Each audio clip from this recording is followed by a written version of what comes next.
Hello, this is Mark Wildman of Wildman Athletica here with Gareth G. Moneyham. And today we are going to work on a kettlebell exercise, the single leg, single arm deadlift. This exercise helps people learn to balance one side of their body from the other. Most people are not symmetrical because we live in the modern world and everybody has one strong side. Many people have the right hand strong and the left leg strong. 10% of the population has maybe the left hand strong and the right leg strong. It is different based on what sports you've played and all these different things. But symmetry in strength, specifically on either side of our spine, helps people stay out of pain longer. I myself have had a lot of knee injuries, so I work on these single leg deadlift variations in warm-ups before I do more complex or longer time frame activities so that I can make sure that my injured leg is working and is optimized to work with my good leg. There are a couple of exercise variations we're going to use to walk into this exercise. We're going to start with 2 feet hip distance apart. Take a step closer to your kettlebell. The toes should be equal with the back line of the kettlebell for the most part. With this exercise, he's going to bend both legs first. He's going to track down with 2 legs and do a pretty standard deadlift. He's going to stand all the way up at the top. At the top, he's going to squeeze his glute as hard as possible, drive his rib cage down until his abs are on, and squeeze his legs at the top. Pretty standard deadlifting cues. Track all the way down, stand all the way up, squeeze the glutes, the most important cue, track all the way down. We're now going to move that to single leg, bent leg with 2 hands on. He's going to take 1 foot, put it directly behind the kettlebell, kick the kettlebell with his toe so he knows he's as close as he can be to it. His other leg is going to start in the bent position, leg bent, 2 hands are going to track down, same basic thing. Bend the leg slightly at the bottom, back is generally flat, stand all the way up at the top. At the top, focus on standing up perfectly straight. Straighten the quad, squeeze the glute, drive the rib cage down to engage the abs. With a kettlebell, single leg deadlifts are much more effective because the weight is much lighter than a barbell. So optimize your training to the equipment you have.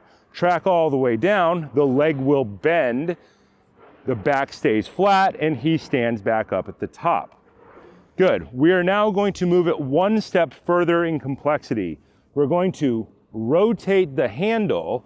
We're going to move the kettlebell to the inside line of the foot. The kettlebell is tracking to the inside track of the foot. Now he is going to use his other hand. We're going to use opposite hand for this variation because we're going to be firing from one leg across his core to his opposite shoulder. Cross body stabilization, the same muscle firing chain that you use for most throwing patterns. So normally with kettlebells, we have a kettlebell in one hand. We're training that from the top down. Now we're training it from the bottom up, from the foot up. Same general idea. Thumb points back at the bottom, bend the knee, get the other foot off the ground, drive up at the top position. The hard part is standing up straight at the top. This is the part, the cue that's not often told, is to lock out the quad, squeeze the glute, and drive the rib cage down. Now let's track the kettlebell straight back down. It will land on the inside of the foot, close to the center line of our body. Let's do it again. Reach down, grab the kettlebell. He's going to stand all the way up on this one.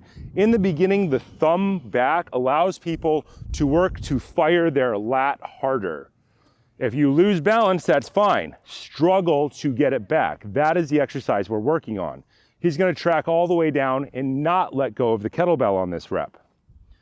Now he's going to stand all the way up and he's going to roll his thumb to the front on the next rep. Stand all the way up. He's going to rotate his arm, rolling the thumb straight to the front, bring the kettlebell out to the outside and squeeze the lat as hard as possible. Drive the shoulders down. All of these cues add up over time. To go down, roll the thumb until it points back, track all the way down, kettlebell tracks to the inside of the foot, stand up.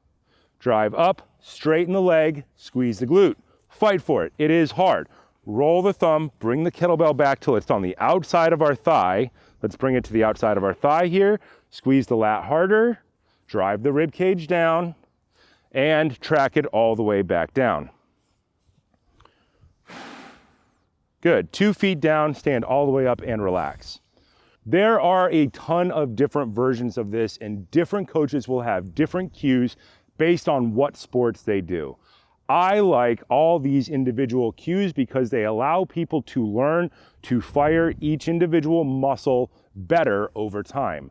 At the bottom, point the foot straight ahead.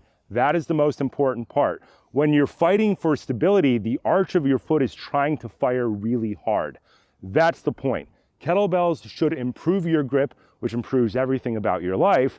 And when you move to these single leg variations, think of the arch of your foot just like the center of your hand. The stronger the center of your foot is, the stronger your ankle can be, the stronger your knee can be, the stronger everything in the line can be. So most important thing, point your foot straight ahead.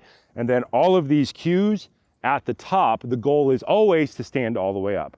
So most people tend not to use the lockout at the top cue, but I tend to use that cue because you lock out in martial arts, you lock out in dance, you lock out in circus arts. High level athletes lock out. So you should start with a bent leg and you should learn to stand all the way up at the top. And that does mean lock out.